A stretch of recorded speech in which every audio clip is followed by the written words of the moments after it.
하나님의 말씀은 요한복음 20장 1절부터 23절입니다. 오늘은 부활하신 주님과의 만남이라는 제목으로 하나님의 말씀을 증거하겠습니다. 오늘은 예수께서 죽음을 이기시고 부활하신 뜻깊은 부활절입니다.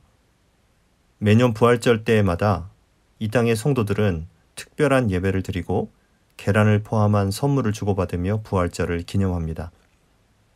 그러나 요즘은 예수님이 부활하신 것을 그저 일련의 행사로 기념하며 찬양하고 말씀을 듣는 일들이 많습니다. 그리고 곧바로 예수 부활과 상관없이 세상에 동화되어 살다가 하나님의 자녀로서의 생명을 상실한 성도들이 참 많은 것 같습니다. 또 성경도 잘 알고 부활의 내용도 훤히 꿰뚫고 있지만 예수님의 부활을 어디까지나 역사적인 사건으로만 이야기하는 형식적인 교인들도 있습니다.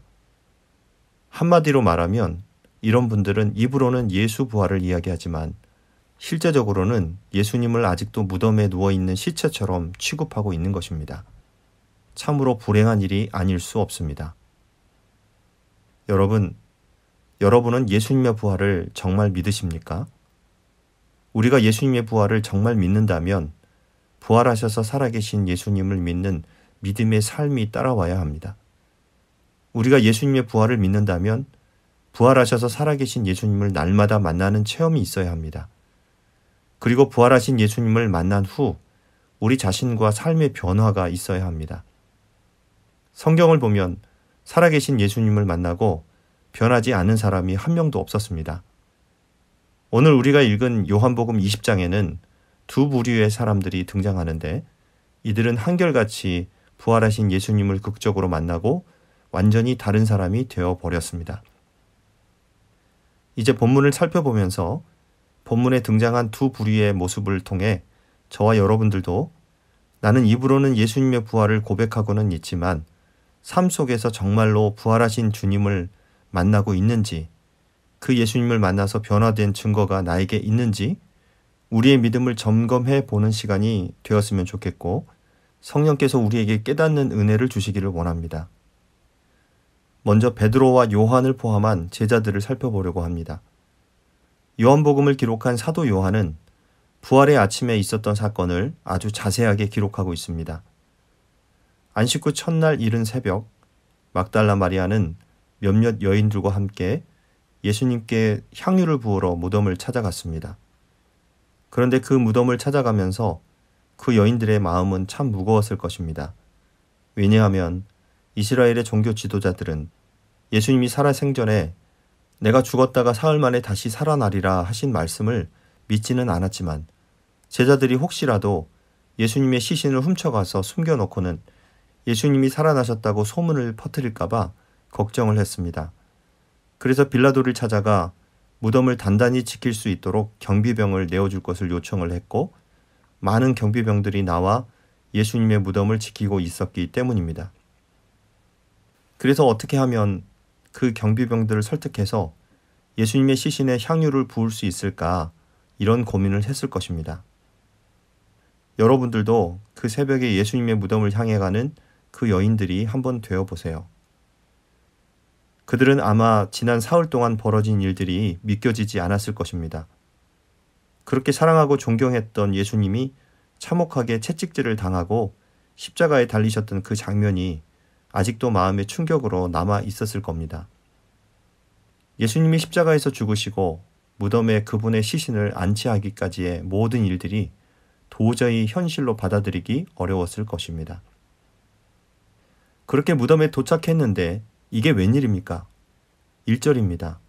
안식 후 첫날 일찍이 아직 어두울 때에 막달라 마리아가 무덤에 와서 돌이 무덤에서 옮겨진 것을 보고 그 사흘 동안의 충격도 감당할 수 없었는데 무덤을 막았던 돌은 굴려져 있고 예수님의 시신이 없어진 겁니다. 막달라 마리아와 그 여인들이 받았던 충격이 얼마나 대단했을까요?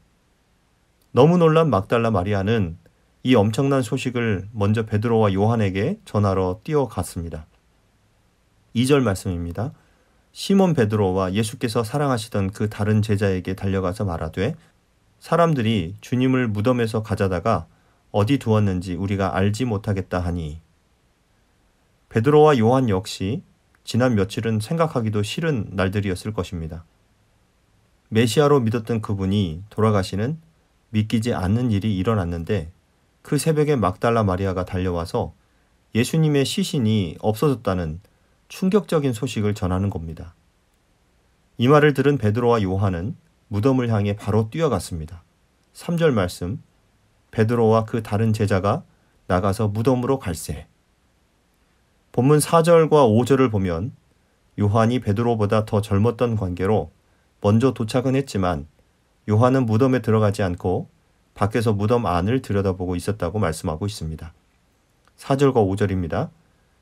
둘이 같이 다름질하더니 그 다른 제자가 베드로보다 더 빨리 달려가서 먼저 무덤에 이르러 구부려 세마포 놓인 것을 보았으나 들어가지는 아니하였더니. 여러분, 헬라어에는 6종류의 보다라는 뜻이 있는데 오늘 본문에서는 3가지 종류의 보다라는 동사가 등장합니다. 5절 말씀에 구부려 세마포 놓인 것을 보았으나, 여기서 보다는 아무 생각 없이 보다라는 뜻입니다. 요한은 그냥 본 거예요. 그러나 늦게 도착한 베드로는 그의 성격답게 주저함 하나 없이 무덤 안으로 쑥 들어갑니다. 6절 말씀에 보면 시몬 베드로는 따라와서 무덤에 들어가 보니, 여기서 보다라는 단어는 알아볼 목적으로 자세히 보다라는 뜻입니다. 그러자 요한도 따라 들어갔습니다. 8절 말씀, 그때에야 무덤에 먼저 갔던 그 다른 제자도 들어가 보고 믿더라. 여기서의 보다는 이제야 상황을 다 이해하고 깨달았다는 말입니다. 다시 말해 보고 믿더라, 이 말은 예수님이 부활한 것을 믿었다기보다는 그제서야 예수님의 시신이 없어졌다는 마리아의 말을 정말 믿었다는 것입니다. 한마디로 말하면 그 두 제자는 빈 무덤을 보면서도 예수님의 부활을 그때까지도 인지하지 못했고 믿지도 못했다는 겁니다. 그래서 9절에 보면 이 사실을 직접 경험한 요한 자신이 이렇게 기록했습니다. 그들은 성경에 그가 죽은 자 가운데서 다시 살아나야 하리라 하신 말씀을 아직 알지 못하더라. 그때까지 자신은 예수님의 부활을 깨닫지 못했다는 거예요. 여러분, 예수님은 자신이 고난을 받아 십자가에서 죽었다가 사흘 만에 다시 부활한다는 것을 제자들에게 자주 말씀해 주셨습니다. 그리고 구약 성경에도 주님의 초림과 부활에 대한 말씀이 얼마나 많이 나와 있는지 모릅니다. 그러나 그 제자들은 그 주님의 말씀들을 잊어버리고 있었어요. 우리는 제자들이 예수님의 말씀을 잊어버린 이유를 오늘 아는 것이 매우 중요합니다. 제자들이 예수님의 말씀을 잊고 있었던 이유는 그들이 처한 그 당시의 환경이 너무나 어려웠기 때문입니다. 여러분, 그렇습니다. 우리는 환경에 의해 하나님의 약속의 말씀을 종종 잊어버리는 연약한 자들입니다. 혹시 여러분도 오늘 이 제자들과 같이 어려운 일, 믿기지 않는 일, 청천벽력과 같은 일들을 당해보셨습니까? 그런 일이 찾아오면 우리는 당황하고 낙심하고 이리저리 뛰어다닙니다. 이것이 그렇게 믿음이 좋았던 제자들의 모습이었고 지금 우리들의 모습이기도 합니다. 저 역시 본문의 내용을 통해 저의 모습을 봅니다. 그렇게 암송하고 설교하고 묵상했던 말씀인데 막상 큰 일을 만나면 그 말씀은 기억에서 사라져 버릴 때가 많습니다. 낙심이 찾아오고 언제 내가 그 약속의 말씀을 붙들고 기도했던가 싶을 정도로 믿음이 다 사라져 버릴 때가 있습니다. 그 당시에는 잊고 있다가 후에 생각이 납니다. 부끄럽지만 이게 저의 솔직한 고백입니다. 그러나 다행스러운 것은 저나 여러분만 이런 것이 아니라 믿음의 위대한 사람들도 다 그런 과정을 거치며 살았다고 교회 역사가 증명을 해주기 때문입니다. 우리가 잘 아는 종교개혁자 마틴 루터가 종교개혁을 진행하다가 낙심을 한 적이 있었습니다. 너무너무 낙심해서 이제는 다 포기해버리고 싶어 할 때 그의 아내가 상복을 입고 마틴 루터 앞에 나타났습니다. 그 모습을 본 마틴 루터가 아내에게 아니 왜 상복을 입었소? 누가 돌아가셨소? 라고 묻자 그 아내가 이렇게 대답을 했습니다. 오늘 하나님이 돌아가셨어요. 마틴 루터가 깜짝 놀라 어떻게 당신이 하나님이 돌아가셨다는 그런 불경한 말을 할 수가 있어? 라며 화를 냈습니다. 그러자 부인이 얘기합니다. 하나님이 정말 살아계시다면 당신이 어떻게 그렇게까지 낙심할 수가 있어요? 내가 당신의 모습을 보니 오늘 하나님이 돌아가신 게 정말 맞는 것 같아요. 라고 했다고 합니다. 여러분, 어느 누가 어려운 고난 앞에서 허둥대지 않겠습니까? 암이 생기고 건강에 이상이 생기면 믿음이 좋은 사람이라도 흔들리지 않겠습니까? 사랑하는 사람이 곁을 떠나고 자녀가 엇나가고 사업이 흔들릴 때 누가 낙심하지 않겠습니까? 하나님이 요한으로 하여금 부활절 새벽의 일을 기록하게 하신 이유는 환경에 의해 하나님의 약속의 말씀을 종종 잊어버리는 연약한 저와 여러분을 위해서입니다. 여러분, 부활하신 주님은 약속의 말씀을 잊고 낙심하고 흔들리는 우리들을 그냥 방치하지 않고 한 사람 한 사람 찾아다니십니다. 그리고 그 약속의 말씀을 상기시켜 주시는 분입니다. 부활의 주님은 생명의 말씀, 구원의 말씀, 능력의 말씀 위에 우리를 든든하게 세우시고 그분의 영광을 볼 수 있는 눈을 열어주시고 그분의 음성을 들을 수 있는 귀도 열어주십니다. 이렇게 우리의 모든 영적 감각이 깨어나서 주님의 말씀을 붙잡으면 아무리 어려운 상황 속에 있을지라도 절대 흔들리지 않게 됩니다. 자연도 변하고 세상도 변하고 사람은 더 빨리 변하지만 영원히 변하지 않는 것이 있습니다. 그것은 하나님은 약속하신 모든 말씀을 반드시 지키시는 신실하신 분이시라는 것입니다. 우리는 이것을 믿어야 합니다. 그러나 제자들은 이 말씀을 믿지 못했습니다. 부활의 말씀을 잊은 제자들에게 먼저 찾아온 것은 두려움이었습니다. 예수님의 시신이 없어진 것을 확인한 그날 저녁, 제자들은 두려움에 짓눌려 모든 문을 걸어 잠그고 모여 있었습니다. 예수님이 인기를 끌고 많은 사람들이 환호할 때는 이 제자들도 우쭐했었고 예수님의 제자가 된 것을 자랑스럽게 여겼을 것입니다. 그때는 겁날 것이 하나도 없었겠지요. 그러나 그렇게 의지했던 선생님이 처참하게 죽임을 당하는 모습을 보자 그들은 모든 자신감과 용기를 다 잃어버렸어요.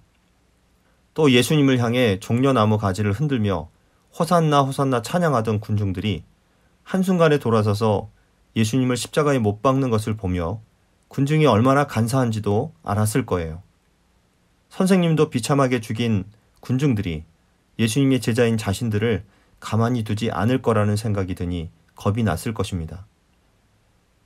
그런데 모든 것이 끝났다는 좌절감과 죽음의 두려움으로 떨고 있는 제자들에게 부활하신 예수님이 찾아오셨습니다.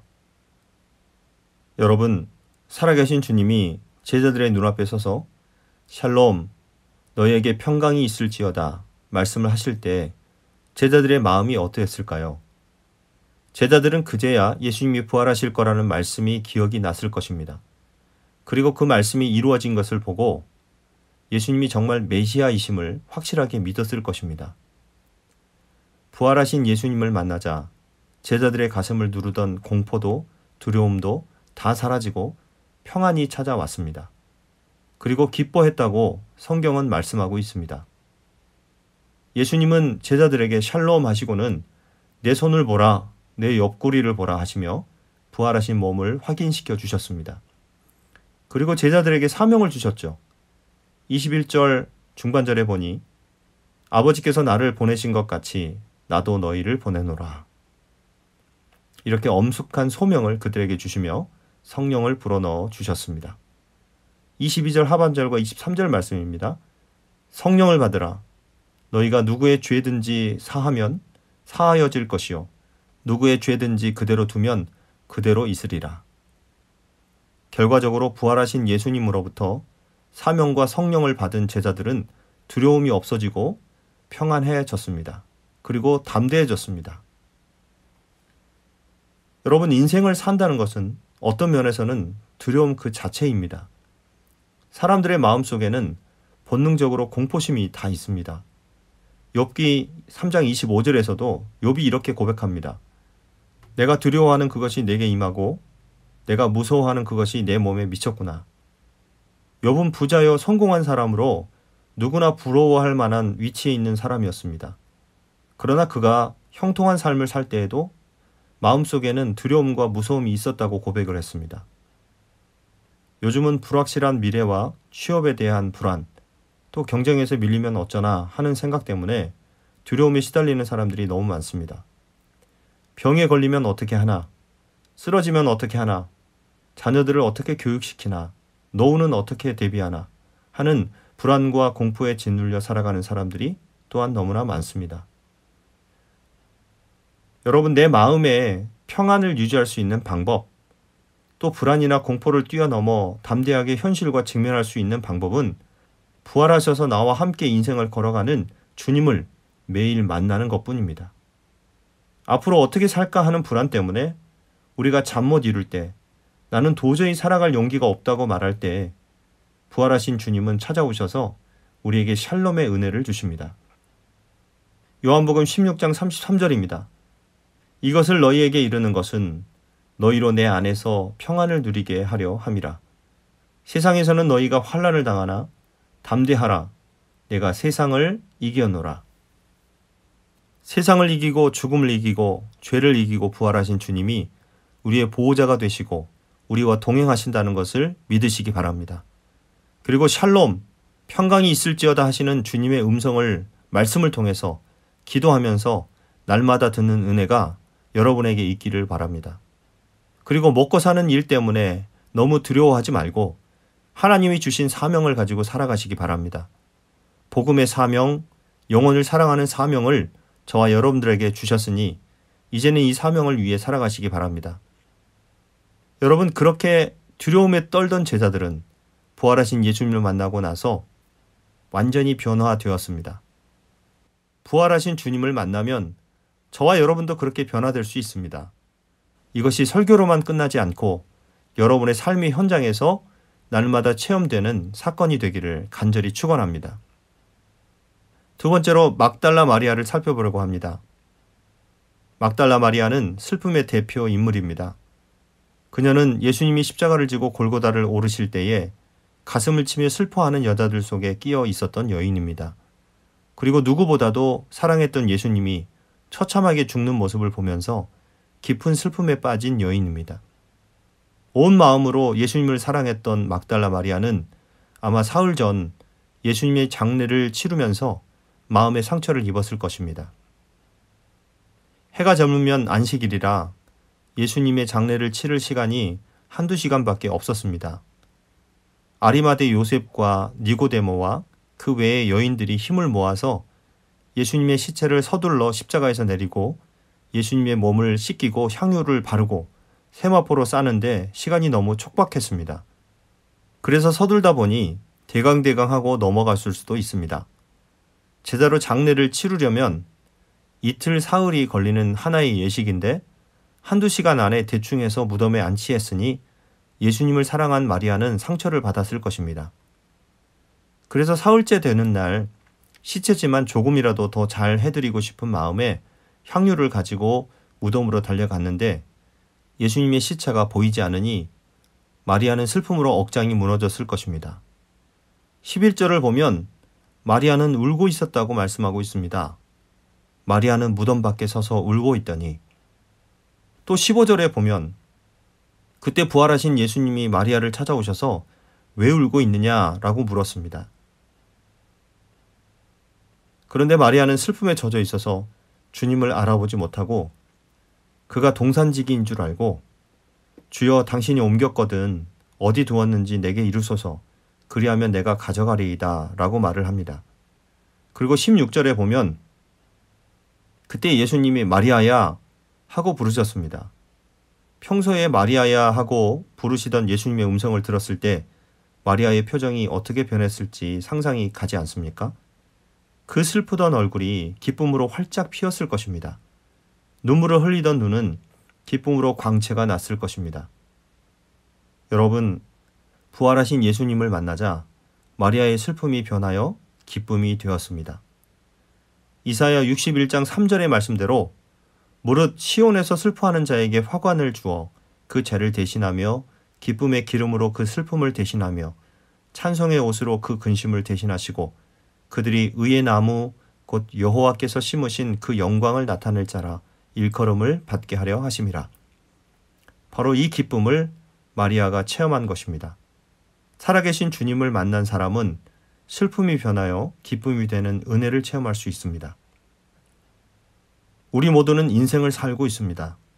그러나 슬픔 없이 늘 즐겁게 사는 사람은 아무도 없습니다.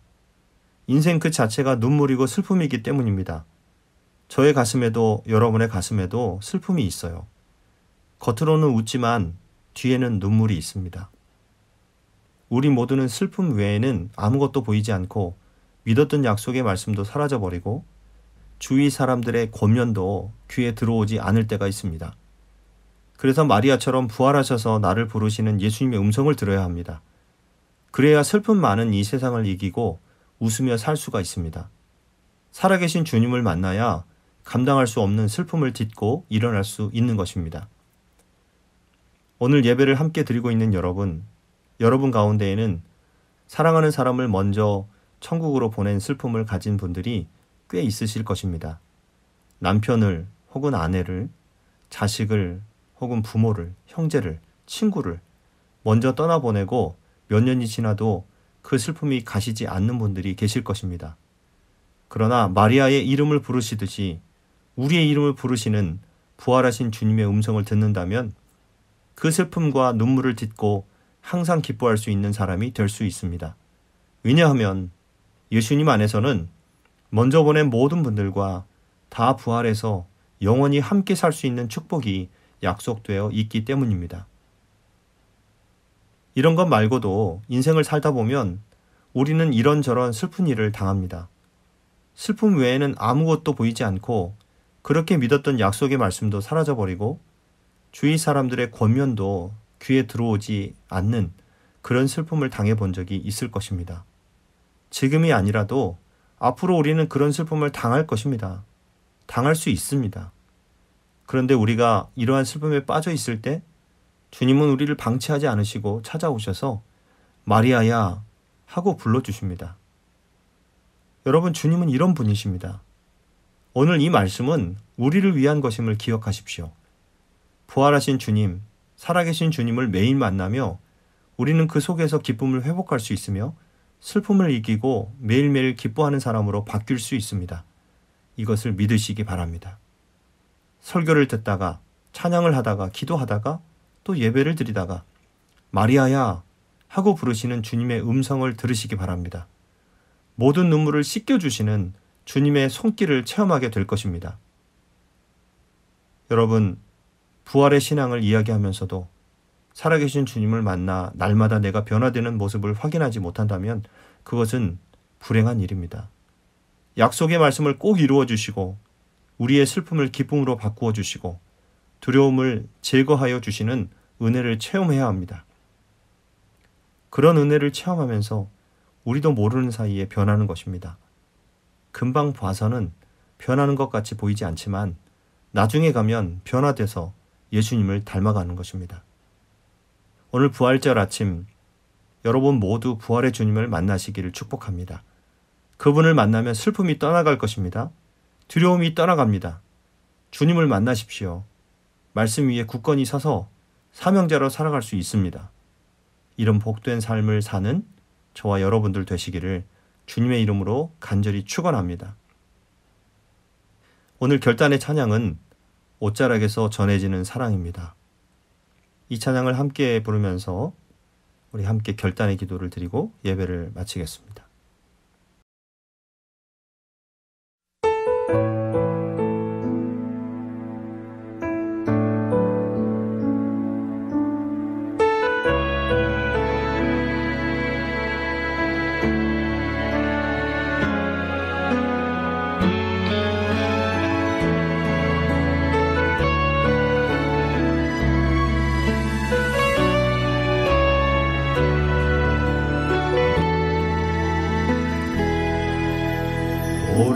오래전부터 날 누르는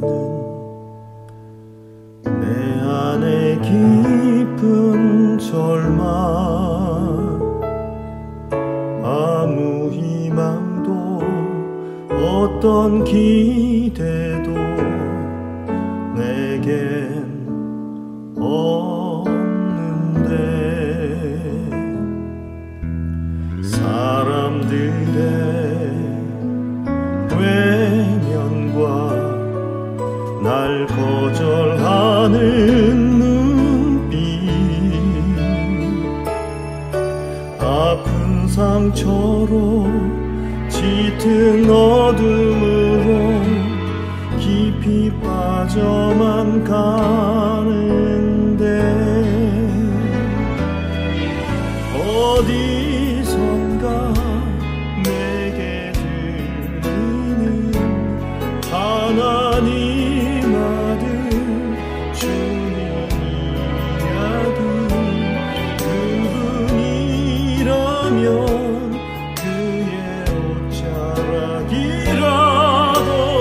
내 마지막 소망이니 주님을 만났네 옷자락에서 전해지는 사랑 내게 임한 주님의 능력 날 누르는 아픔의 근원을 고치셨네 날 바라보시네 나의 연약한 주님은 아시네 깊은 절망에서 날 자유케 하신 사랑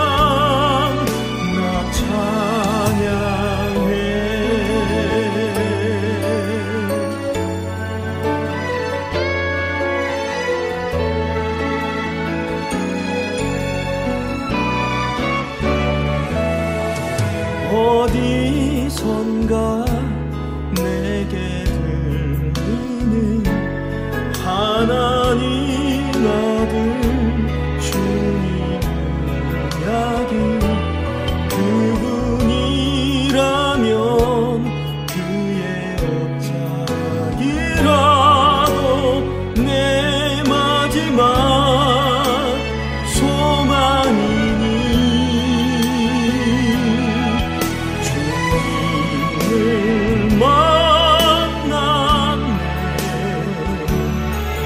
옷자락에서 전해지는 사랑 내게 임한 주님의 능력 날 누르는 아픔의 근원을 고치셨네 날 바라보시네 나의 연약함 주님은 아시네 깊은 절망에서 날 자유케 하신 사랑 나 찬양해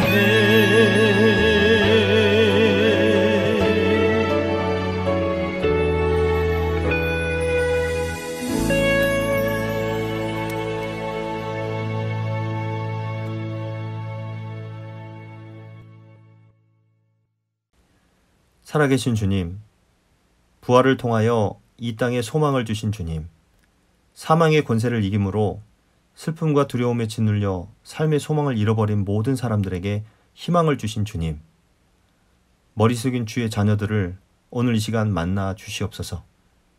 우리의 이름을 불러주시고 평강이 있을지어다 하고 말씀하여 주시옵소서. 그리하여 슬퍼하는 자가 있습니까? 기뻐하는 자가 되게 하시고 두려워하는 자가 있습니까? 평안과 용기를 갖게 하여 주옵소서. 부활하신 주님과 함께 믿음으로 승리할 수 있도록 도와 주시옵소서. 예수 그리스도의 이름으로 기도하옵나이다. 아멘.